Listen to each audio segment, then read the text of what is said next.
Oh no. Hello, hello, hello, and welcome to PitchZone, a weekly gathering of coaches that help startup founders and entrepreneurs, executives present and pitch better. And each week we choose a topic, and today's topic is a topic that's very often overlooked in the preparation of a pitch, and that's why me, why now? So many founders that we work with struggle with this quite a bit because we all were taught, don't brag about your accomplishments. So how can you present your wins in a way that comes across naturally and not as bragging? That's the topic we are gonna talk about today. And the coaches that join me for this conversation, the first one, Nathan Gold, hailing from San Francisco. Hello, Nathan. Hello. Hello, Claudio, and hello out there to all of you. I'm looking forward to this topic too. Absolutely, absolutely. It's probably the one area that you work with your clients quite intensely as well, right? Getting them to open up, but in a way that is subtle. Yes, very much so. And the key word you just said there is subtle. Yes, yes. All right, all right. So let's see. Let's bring in the other coaches. We have Susan Trumpler in the house today. Susan, it's always a great pleasure when you join us here at PitchZone. I hope you're doing well. I love hanging out with you guys. Thank you very much for having me again. And yes, I am doing extremely well. Thank you.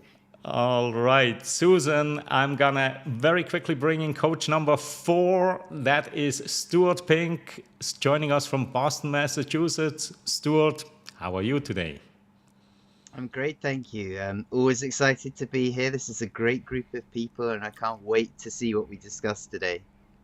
And we were just talking before the show started. You had a little road trip that you did across the US. It's, I think every European that migrates to the US wants to do that. Where did you go? Well, we drove all the way from Massachusetts to South Dakota and back, which is just over 4,000 miles in 6 days. So great fun, well worth it. I recommend it to anyone. Amazing, 4,000 miles. So I hope you're well rested today. Yes. All right, all right. So let's get this started. Why me? Why now? And I know this is a topic that is near and dear to Susan's heart. Susan, why is this such an important topic for you? Well, Claudio, when I saw this as the topic of our conversation this week, I just started giggling. It's like, oh my gosh, you couldn't have picked something that I enjoy talking about more, because it is the essence of why people will choose to work with you, whether you're pitching to investors or if you are just selling a program or a product that you have. And it is the most overlooked.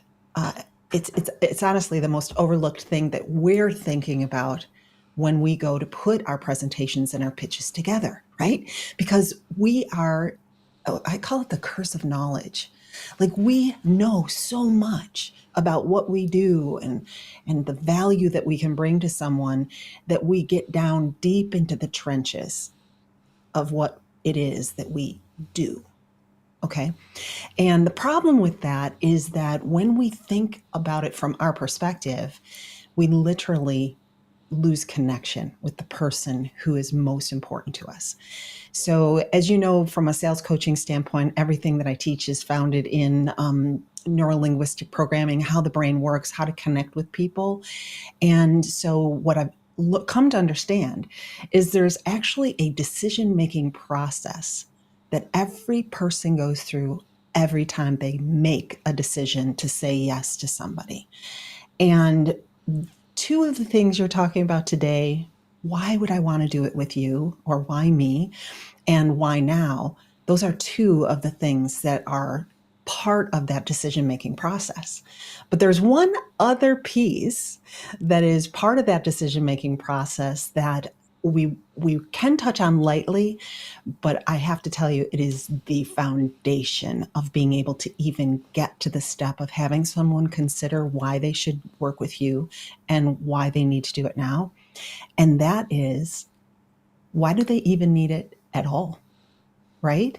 Now, if you think about an investor, they've got a limited pool of funds to invest, and they're out looking for the one that will help them the most in what is important to them. You're just one option, right? And so you do have to get to why you, or why me. I know it's kind of it's like, why me, why you? It's the same thing from two different perspectives, but it's the same thing. But literally, if you are pitching to investors, you're in a great position because they are out looking for companies to invest in. But let's say that you've got an investor to work with you, and now you have to go out there and find clients and users and purchasers, consumers. Do they really need you? Like they're going about their life. They're happy. Things are good. Do they really need what you have?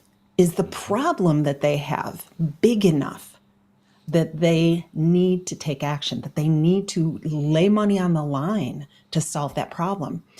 And a lot of times we see it so clearly, but the people who are buying, actually, they have an itch that needs to be scratched, but not a wound that is gaping open and needs to be sutured or triaged, right? So all three of these things to me are the foundation of being able to put together a great story, a great message that you can share with everyone in your universe to help them understand what it is you do, why it's important to them, and why they need it right now. Wow, what a great start to this program here today, Susan. And I understand you actually have a program out that helps people formulate these thoughts, right? I do. It is, as a matter of fact, it's free. It's a 3-part video series. It's not overwhelming. It's called Getting to Yes Faster. And it talks about the 3 decisions that a buyer needs to make in their mind. They have to have that closure on those 3 things before they can say yes to you. So the little masterclass will share with you how to get through all 3 of those questions. Awesome. Thank you. Thank you. And Stuart, you were nodding along when Susan was talking in the first round. What were your thoughts that went through your mind?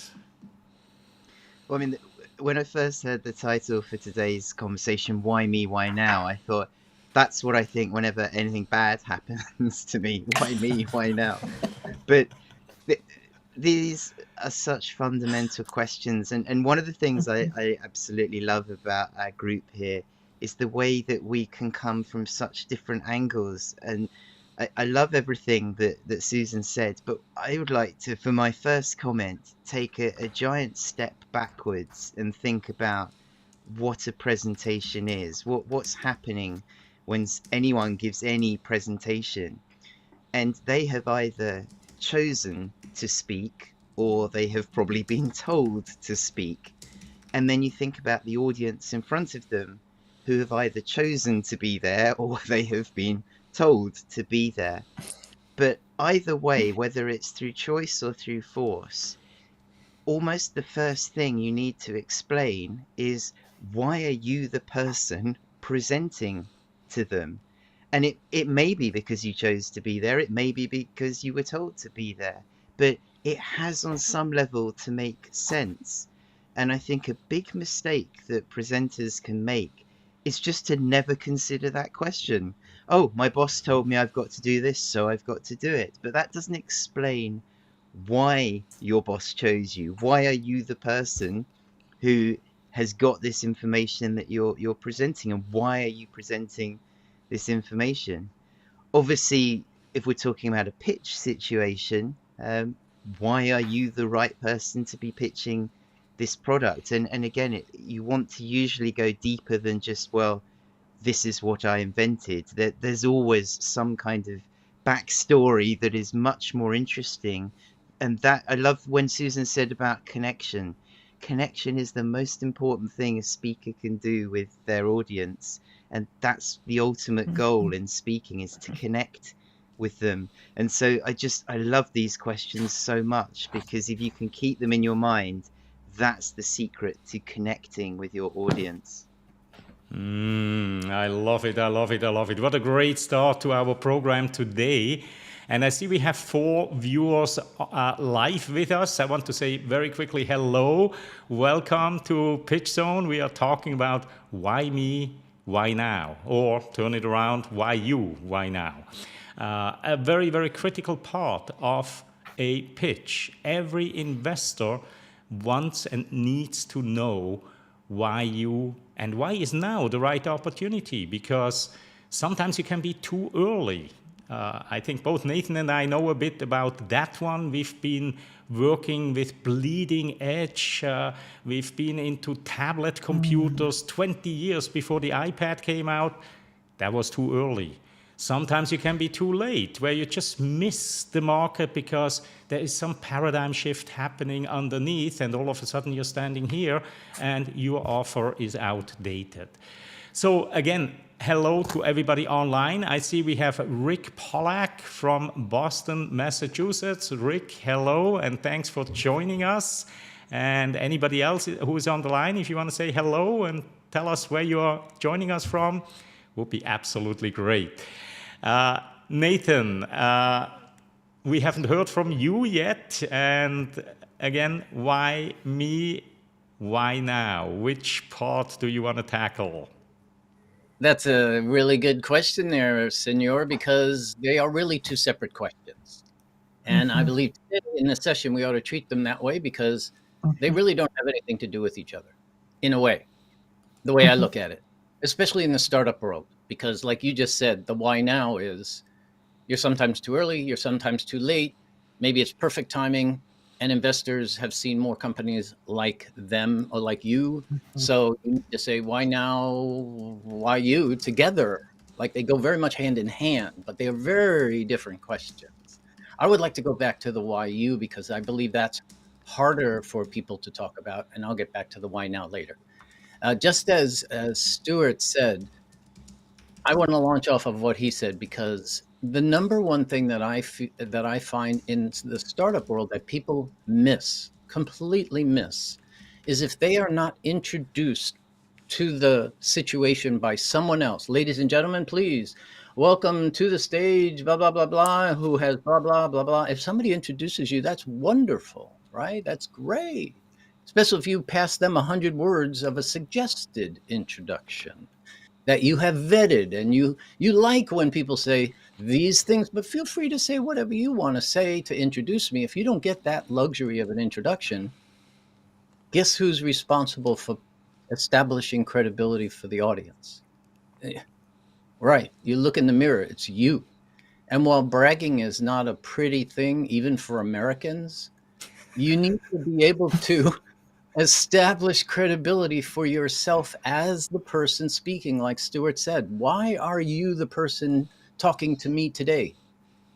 And that literally could be as simple as starting your presentation with a little genuine hello, how are you, blah, blah, blah, blah. In the startup world, most people leave their credibility till the team slide. Well, guess when the team slide usually shows up? Like 4.5 minutes into a 5-minute pitch. So for the first 4.5 minutes, who are you? Why you? Are going through their heads. Oh, wow. And not only that, they're wondering, are you trustworthy? Do I believe what you're saying? All these monkey mind, as John Bates calls them, questions are going through your listeners' minds. But what if you started the presentation with 3 letters? I'm going to pick on my favorite thing, 3 letters on your first slide, or no letters on your first slide, and just talking. Good morning, ladies and gentlemen. You know, I was thinking on the way over here, back when I was defending my thesis in 2012, I knew one thing was really, and everybody probably in their mind say, okay, well, if you have a PhD, I can trust you for a few more minutes. If you're fortunate enough to have a PhD and you've done your work, and that's something that is like a snap of the fingers. It's almost like saying to an audience that wants help in coaching, oh, good morning, ladies and gentlemen. After coaching people for walking out onto the red carpet in front of Bill Gates, Warren Buffett, and Al Gore, I think I can help you here today, don't you? I mean, where you don't have to be in their face, but part of your introduction, part of your story, not the team slide, but you. Like, what's one genuine thing you can drop in? Like, after starting 4 companies, boy, this fifth one, this is the biggest challenge I've ever had in my life. Okay, now I know you're a serial entrepreneur. And that leads to positive thoughts. So it's not hard. You just have to figure out what's that one little gem that you can drop in every time you meet somebody new or you're in front of a new audience. It doesn't require a slide. That's it. That's all we need to get I you to do. love I love that, Nathan. I love it.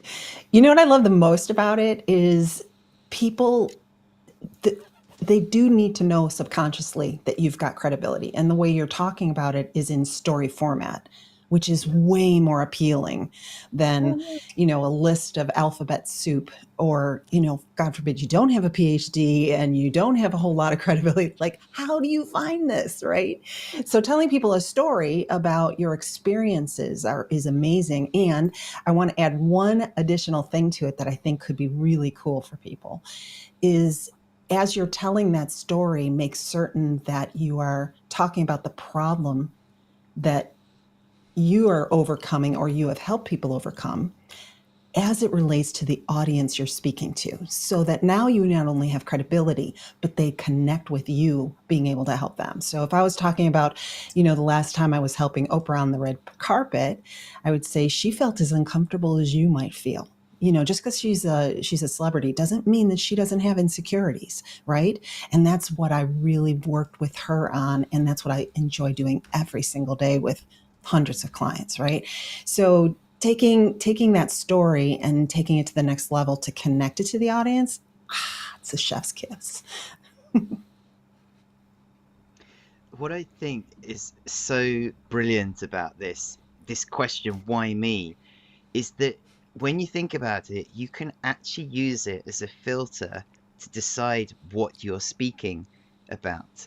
And I think one of the classic questions or situations you can find yourself in is people think, oh, I'm presenting, I need to fill the time available.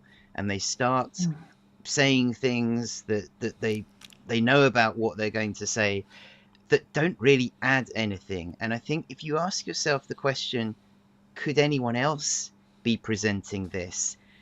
And if the answer is yes, then at that point, what you have is maybe not valuable enough. Whereas when you say, why me, it forces you to think about those things that are unique to you, original to you, things that only you can talk about, or you are in the best place to talk about. And that's what then crafts your speech or presentation to be more original, more interesting, more valuable, more tailored to your audience. So it really is a fundamental thing to be using when you structure what you say. If anyone can deliver what you're delivering, then why are you delivering it? It doesn't really make sense. So I just love this question so much.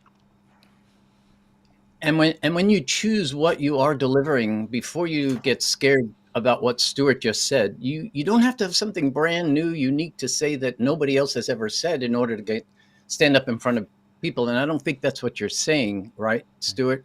I believe no matter what you say to your audience, if you can establish your credibility as the speaker for that day, that situation, that topic, it doesn't matter whether you are the expert or not. You do not need to be the expert. And I can prove that to you in a very short story.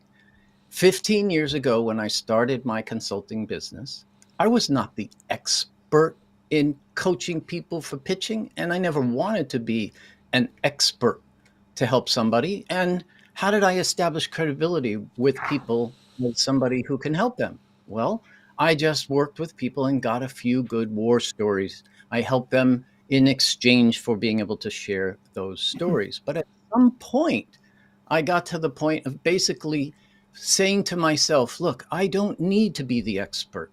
I don't need a Nathan Gold formula for pitching to carve out how I can help people and how I can become a speaker that people want to hear from. So my secret is not much of a secret, but I'll share it with you right now, was I started quoting the experts.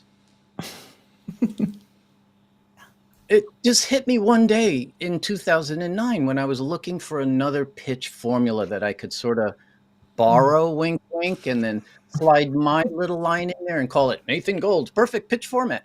And then I watched Simon Sinek's Golden Circle, and I said to myself, wait a minute. If that guy has proven that you can connect to audiences on an emotional level with a why, how, what, who am I to? Oh, I started quoting that thing all day long. And all I did was take Simon Sinek's Golden Circle, why, how, what, and made it into an investor pitch by just simply putting a grabber or a hook in front of it. Otherwise, it sounds like a TED Talk. Good morning, ladies and gentlemen. Why am I here? It's like, no, you need to hook your audience. You need to get them under, like leaning forward. And then a close at the end. That could be the basic fundamental framework for just about any pitch. And then you slide in everything else that you can have time for. And it worked. And I do that with about 4 or 5 experts out there. I still quote the experts, and people still invite me back. My fees have gone way up over the years, and I'm still quoting other experts. And I use that as a way to help them get that trust and credibility from them. And then I come in and help them with their performance and with their scripting and with their fear. So you don't have to have something that's absolutely unique, is my point. Unless you're going up on the TED stage. And maybe you need to stand out big time. I agree with you there for sure. And I love where you're coming from on that, Nathan. And I think borrowing from other experts is brilliant. Not only borrowing from them, but leveraging the fact that you are someone who's a continuous learner and willing to have an open mind, right? A learning mindset. And I think people are attracted to that. That's what they pay us for. They don't need to be going out and doing all the research and culling all of this information that's critical to them. So I love that. When I think about uniqueness, though, and I'm more of a frontline sales coach. How do I go out there and promote and be able to create credibility for myself? Not so much in a pitching environment, but in a true I need some business for my business environment. I think about the fact that today there is just so much noise out in the marketplace. It is, and every day it gets noisier, especially for folks like ourselves, right? Because we're entering into a new age where online business is probably going to exceed other businesses in a very short period of time, especially with all the AI that's out there making it easier and easier. But because of that, people are getting inundated, and they're starting to recognize our rhythms of how we talk and what we do, right? So the old school, big dudes who started the whole funnel, sales funnel stuff. When they were doing it, it was like totally new. And people were like, whoa, a webinar, a free webinar? This is awesome. And nowadays they're like, I'm on to you. You're going to want me to buy something at the end of that webinar. So, it's just, I think that all of our techniques or our attempts to bring people closer to us have to get a lot more savvy, and we have to stand out as unique. And one of the things I think in these situations that helps is that you have a very clear point of view that is a little bit disruptive. It doesn't have to be like no one's ever said it before, but you have to know your niche well enough that you're willing to put a stake in the ground and say, listen, I know what you're going through. And I really have a specific way that I think about this and that I work with people around this. And here are the 3 things that I need you to know, right? So you have to, it almost goes back to the why me again, from an expertise standpoint, that you are you're literally becoming the person someone trusts to inform them and to be the person who gives that information. And it can be borrowed or it can be yours, but you've got to have a way that you look at it. Kind of like Nathan, what you said is you take something, you study it, and then you put the Nathan Gold spin on it so that it becomes yours because you have a different way of looking at it. And when people, the right people, hear your message, Nathan, they're like, I don't care about Simon Sinek. He's got kind of a weird voice anyway. But sorry, I didn't mean that. I'm sure Simon watches this, Claudio.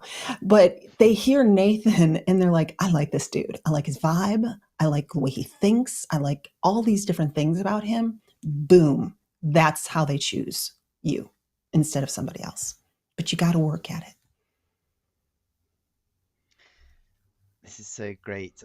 I wonder if we're ever going to disagree with each other. I feel every time I come on here, just wisdom followed by wisdom. I agree both with what Nathan and Susan just said. I wanted to touch on both of what they just said, though. The expert thing, I think it's very clever to be able to take from other experts and build on it. But Nathan said you don't need to be an expert. But let's not forget that every single person is an expert at one thing more than anyone else in the world, and that is their own life. So if you have done something relevant to what you're presenting about, which in a pitch situation, of course, you will have done, there is no greater expert on that thing than you. And I think that's again the thing you want to be remembering when you're choosing your stories and information to tell. What can you bring in that you are that world's authority on, because it happens to be your life?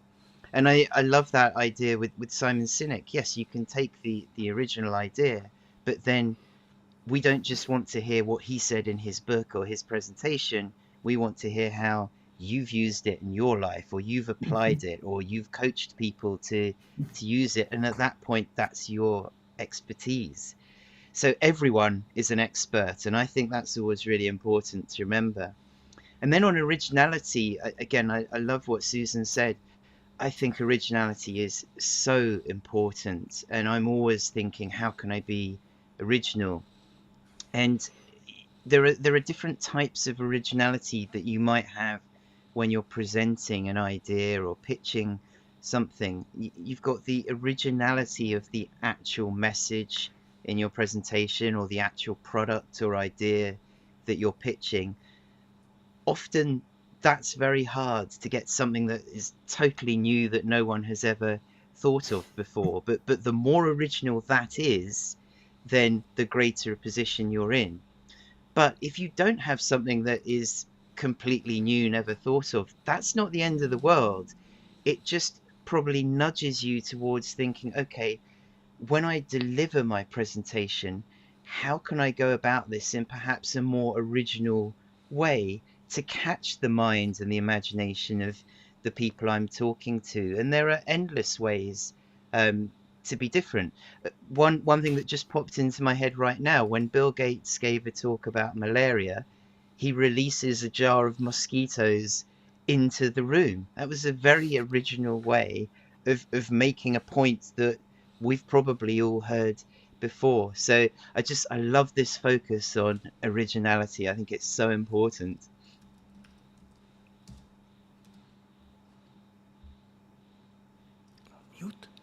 Mute. You are muted, Nathan. Can you bring up Massimo's comment, please, from afar? Because I don't know if the audience caught that, but he brought up a really important point about how when you take from your story, as Stuart just said, you can use something special from it that only you have to enrich your pitch. Hey, nice melody there, Massimo. And remember, it's not necessary. I think what Massimo's pointing out here is, for me, something special. So it's not, I did this, I did that, I spent this, and after 10 years, it's like, what is special in that life of yours that could be dropped in? Maybe it's a superpower. Maybe it's something people call you when they get to know you, when you get to know me, and things like that that aren't necessarily listed in your in your LinkedIn profile or in your executive summary.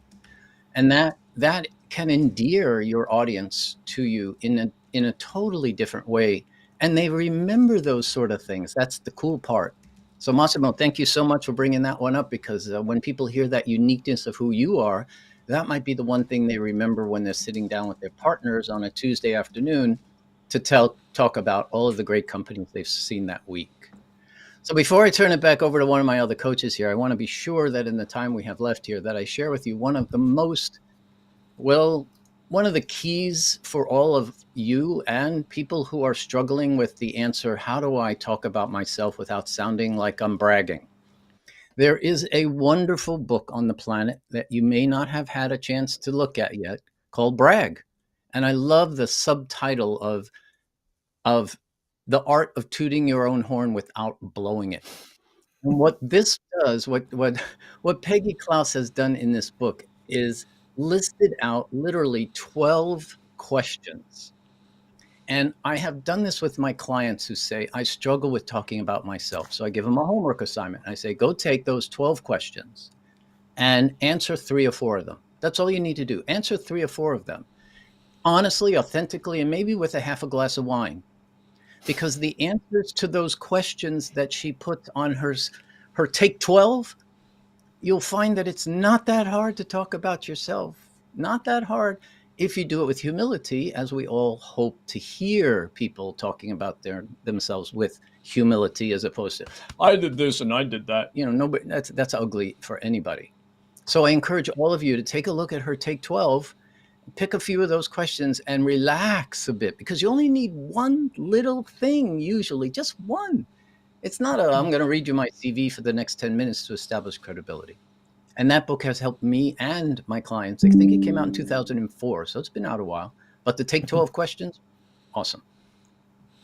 Great book indeed. I read it after you recommended it, Nathan, and highly, highly recommend it to anybody.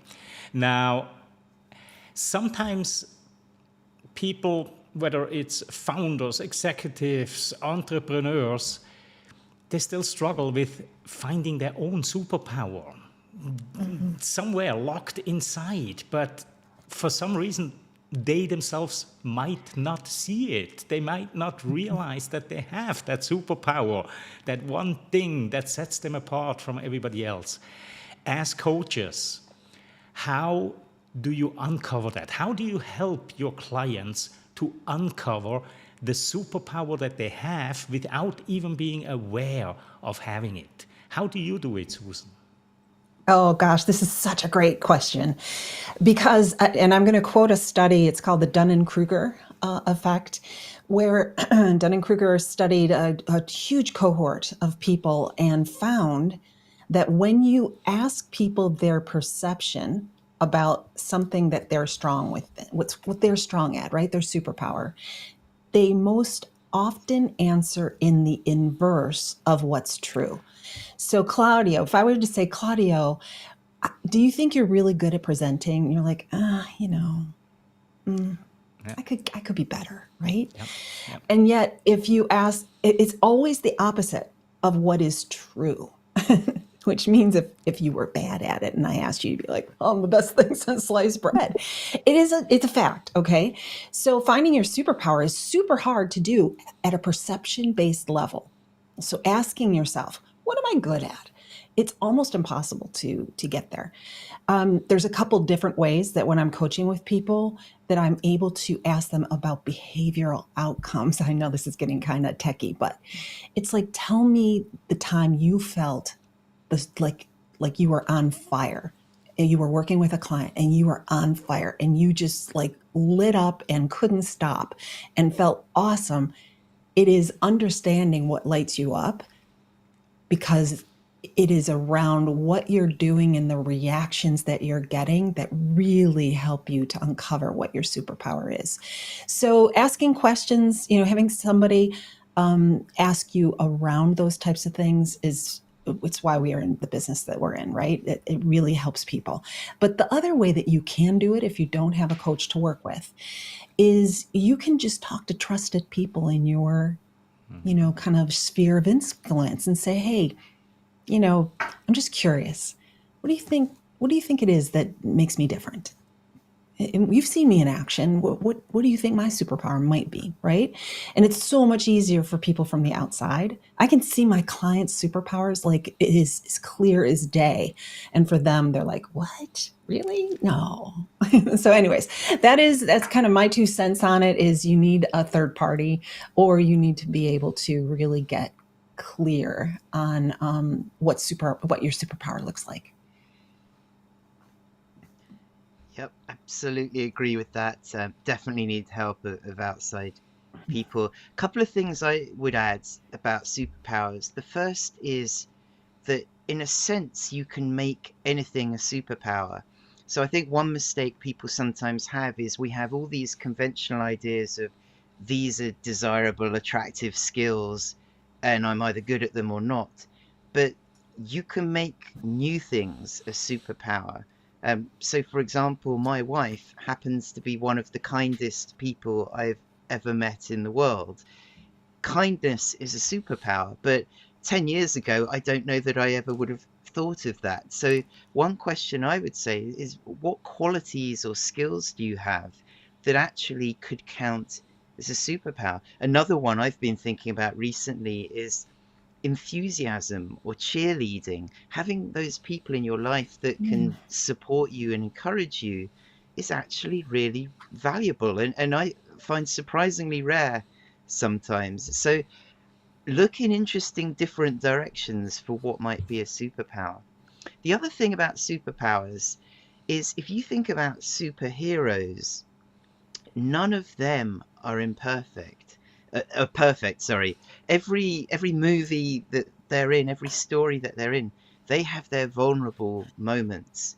And so I think an important aspect of a superpower is that you're still human, you're still vulnerable. You don't be afraid to show your authentic self. Coming back to the connection with the audience we were talking about at the beginning of this show, you're not going to connect if you come on stage and you are the most impressive person full of superpowers who's never made a mistake in their life. The audience won't be able to relate to you. So having failure and vulnerability and being authentic is really important. And then when you display your superpower out of that, I believe that makes it even stronger. And when it comes to identifying that superpower, it could be something just as simple as, I have a superpower of getting stuff done in record time. I mean, it doesn't have to be something like you can fly, so to speak, and fill in fly with something that's like, oh my goodness. I wish I had something new to add here, but Susan stole my idea and Stuart amplified my idea. So I'll amplify it one step further just to finish out my part here. They're both absolutely right. Don't take it on yourself as it's your responsibility necessarily. If you can't figure out your superpower or you don't want to be bothered, ask your friends, your family, your people. Go back 10, 15, 20 years in your life and ask those people. If you had to describe me in one word or 2 words, based on what you know of me, what would you say? And just start collecting data. Ask everybody. I mean, even somebody you met just yesterday that really you got a great rapport with, and you're sitting down to coffee, and at the end you realize, wow, this could be one of my friends. Hey, by the way, Susan, before you leave, it's been so great meeting you. Do you mind if I ask you one more question? Sure, ask me one more question. I'm doing a study. Actually, my coach told me to do a study on myself. He's helping me identify what my superpowers are. If just based on knowing me for 20 minutes, if you had to say what my superpower is, or if you had to say something about me in 1 or 2 words, how would you describe me? And then they'll say something and just jot it down. It's just another piece of data. And eventually there's going to be overlap, and you're going to say, okay, well, maybe my superpower really is I get stuff done in record time, and people love that about me. That's why they hire me. That's why they keep me around. That's why they want to be around me, because when stuff needs to get done, I get it done without no questions, no complaining, blah, blah, blah, blah, blah. So thank you for giving me the chance to rant on Stuart and Susan.